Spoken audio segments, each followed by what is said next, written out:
Tentara Daud di Hebron. Inilah jumlah pasukan bersenjata untuk berperang yang datang kepada Daud di Hebron untuk menyerahkan jabatan raja daripada Saul kepada Daud sesuai dengan titah Tuhan. Bani Yehuda yang mengangkat perisai dan tombak ada 6.800 orang yang siap untuk berperang. Dari Bani Simeon, pahlawan-pahlawan yang gagah perkasa untuk berperang ada 7.100 orang. Dari Bani Lewi ada 4.600 orang. Ditambah dengan Yoyada, pemimpin kaum Harun, dan bersama-sama dia ada 3.700 orang. Selanjutnya Zadok, seorang pahlawan muda yang gagah perkasa, dengan 22 orang pemimpin dari puaknya. Dari Bani Benyamin, saudara-saudara sesuku Saul, ada 3.000 orang. Sampai pada waktu itu, kebanyakan dari mereka masih tetap patuh kepada keluarga Saul. Dari Bani Efraim, 20.800 orang pahlawan yang gagah perkasa. Orang-orang yang kenamaan di antara puak-puak mereka. Dari suku Manasye, suku yang setengah itu, ada 18.000 orang yang ditunjuk dengan disebut namanya untuk pergi mengangkat Daud menjadi raja. Dari Bani Isakar, orang-orang yang mempunyai pengertian tentang saat-saat yang baik, sehingga mereka mengetahui apa yang harus diperbuat orang Israel.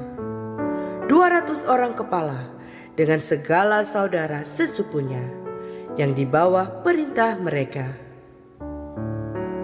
Dari Zebulon, orang-orang yang sanggup berperang, yang pandai berperang dengan berbagai-bagai senjata. 50.000 orang yang siap memberi bantuan dengan tidak bercabang hati. Dari Naftali, 1.000 orang pemimpin, dan bersama-sama mereka 37.000 orang yang membawa perisai dan tombak. Dari orang Dan, orang-orang yang siap untuk berperang, 28.600 orang. Dari Asyer, orang-orang yang sanggup dan pandai untuk berperang, 40.000 orang. Dari seberang sungai Yordan, yakni dari orang Ruben, orang Gad, dan setengah suku Manasye yang lain, orang-orang yang membawa berbagai-bagai senjata perang, 120.000 orang. Sekaliannya itu, prajurit-prajurit, orang-orang dalam barisan tempur, datang ke Hebron dengan tulus hati untuk mengangkat Daud menjadi raja atas seluruh Israel. Memang juga seluruh orang Israel yang lain dengan bulat hati hendak mengangkat Daud menjadi raja. Mereka tinggal di sana bersama-sama Daud 3 hari lamanya, makan dan minum, sebab saudara-saudara mereka menyajikan makanan bagi mereka.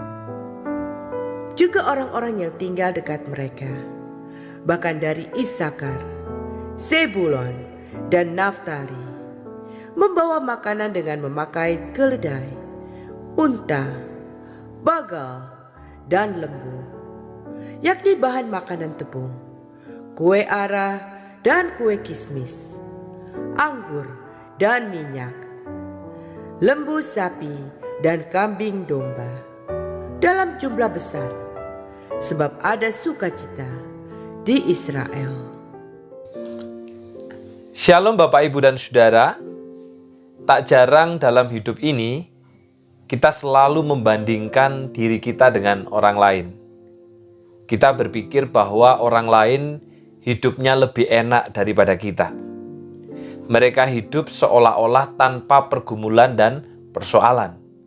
Keluarganya bahagia, bisa jalan kemana-mana, dan pekerjaannya maupun usahanya juga aman sentosa. Kalaupun mereka memiliki pergumulan dan persoalan, pergumulannya hanya sebentar dan berlalu dengan cepat. Sedangkan kita, saudara, begitu lama dan pergumulan itu tidak segera sirna. Namun, saudara, tahukah kita bahwa setiap kita memiliki takaran waktu yang berbeda-beda, dan takaran waktu yang Tuhan berikan itu cukup sesuai kebutuhan iman kita. Saudara, Daud diurapi menjadi raja usia 16 tahun. Masih sangat muda belia. Namun, Daud baru menjadi raja pada usia 30 tahun. Perlu waktu 14 tahun menunggu janji Allah itu dinyatakan.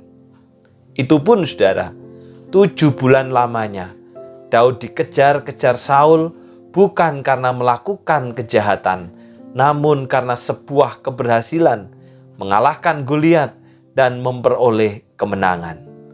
Selama 14 tahun, saudara, Daud hidup tidak menetap, pindah dari satu tempat ke tempat yang lain. Dan ketika usia 30 tahun menjadi raja, Daud hanya menjadi raja di Hebron, menjadi raja atas satu suku, yaitu suku Yehuda. Jadi raja belum seluruh suku, masih satu suku, yaitu suku Yehuda. Tetapi saudara, tepat pada waktunya, setelah 7,5 tahun Daud memerintah atas suku Yehuda, pada bagian ini Tuhan menyatakan janjinya kepada Daud dengan sempurna. Tuhan menggerakkan seluruh orang Israel untuk mendukung Daud dan menerima Daud sebagai raja. Yang pertama, suku Lewi.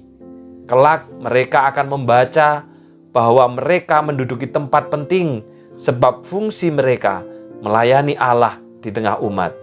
Yang kedua, saudara, daftar kekuatan militer yang bergabung di bawah kepemimpinan Daud.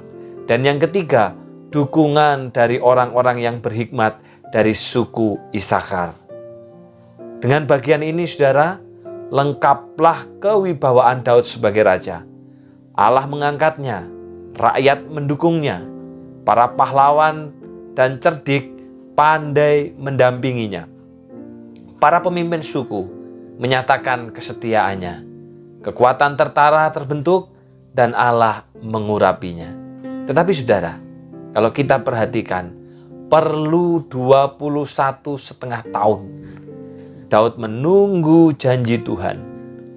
Namun 21,5 tahun adalah waktu yang Tuhan berikan, dan waktu itu cukup bagi Daud untuk mengajarinya hidup dalam iman dan kebenaran.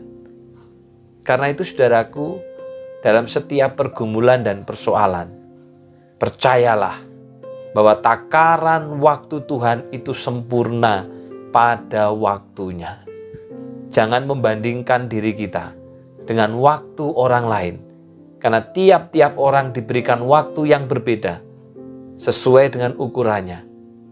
Namun teruslah memperkuat iman dan jangan membuat jalan sendiri, karena hanya jalan Tuhan yang sempurna. Mari kita berdoa. Bapa yang di surga, kami bersyukur karena hari ini firman-Mu mengajar kami, Tuhan, bahwa jalan Tuhan itu adalah sempurna. Perlu 21 tahun lebih bagi Daud untuk menunggu sampai dia menjadi raja atas seluruh daripada orang Israel. Tetapi 21 tahun itu adalah waktu yang cukup untuk Daud, karena disitulah Tuhan mengajar bagaimana hidup di dalam iman dan kebenaran. Demikian juga setiap kami, Bapa. Ketika kami memiliki persoalan dalam hidup kami percaya bahwa waktu Tuhan itu cukup bagi kami untuk mengajar kami hidup di dalam iman dan kebenaran. Karena itu tolonglah kami, Bapa. Ketika kami memiliki persoalan dan pergumulan, kami tidak membandingkan hidup kami dengan orang lain. Sebaliknya kami terus memperkuat iman supaya kami terus hidup di dalam jalan Tuhan, karena hanya jalan Tuhan yang pasti sempurna. Demikian juga Bapa, secara khusus hamba-Mu berdoa Untuk salah seorang keluarga kami yaitu Ko Hendra yang hari ini telah berulang tahun bertambah usia di dalam kemurahan Tuhan, 43 tahun. Engkau telah memelihara, Engkau telah memimpin, Tuhan telah menyertainya. Demikian juga hamba-Mu berdoa Bapa untuk tahun-tahun yang akan datang. Kiranya Tuhan terus menyertai. Bahkan pelayanannya sebagai seorang penatua, biarlah menjadi seorang penatua yang takut akan Tuhan, yang hidupnya digerakkan oleh firman, yang keputusan dan pikirannya, segala sesuatunya hanya berasal daripada firman saja. Demikian juga untuk seluruh keluarga, apa yang direncanakan dan apa yang dicita-citakan, kiranya Tuhan sendiri yang menolong. Terima kasih Bapa, inilah doa dan permohonan kami. Di dalam nama Tuhan Yesus kami sudah berdoa. Amin. Selamat ulang tahun Bapak Hendra Santoso. Teruslah hidup dan setia di dalam perjanjian. Tuhan memberkati.